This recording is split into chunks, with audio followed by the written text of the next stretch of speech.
Hey agents, it's no secret that the Division 2's newest game mode, Countdown, has had its issues. Constant deltas, getting stuck on ending loading screens, and hundreds of invisible walls, just to name a few. But one thing you shouldn't have to deal with is your teammates bailing on you after finishing the initial hunters. Unfortunately, this happens far too often, so this video is targeted towards those agents who are on the hunt for named items and can't be bothered completing an entire run of Countdown.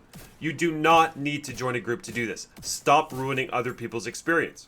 Farming these hunters can be done solo. Is it easy? Not always. But don't tell me you're not up for a challenge every once in a while. It is fast though. You can get 4 named items in just over 5 minutes, including loading screens. Just for your information, you cannot get DZ exclusives running this method. For those, you'll need named item caches. Getting into it, to start, do not use matchmaking. Go to your map all the way to the right and select Countdown. Press and hold on Create Countdown, then immediately start Countdown. It's intended for 8 players, but solo, we are stronger than 8 players.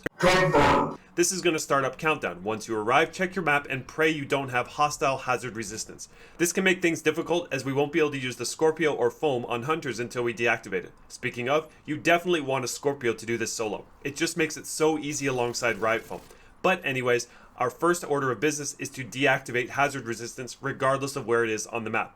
Fortunately, it was right beside me this time, so it was relatively easy. If, however, it's on the other side of the map, just run over there. If you die in the way, don't even worry about it, because you might just spawn right beside it. So never, ever equip a Reviver Hive when you're doing this. My skills are Riot Foam for obvious reasons, and a decoy to take aggro. The Scorpio is great for when the hunters EMP you, because you won't have to wait until Disrupt wears off to continue fighting. Honestly, I should have equipped Sharpshooter for another effective source of status effects, but I totally forgot. Flashbangs are extremely good because the radius is so big hunters can't roll out of it in time, and the blind lasts a really long time. Other boosts that are worth deactivating if you happen to pass by them are the close range damage and the cooldown reduction. Other than that, don't even spend the few seconds deactivating them. So there you have it, 4 named items in just over 5 minutes, start to finish. Named items are even more useful now with expertise. So if you already have it, just donate it to level up your proficiency.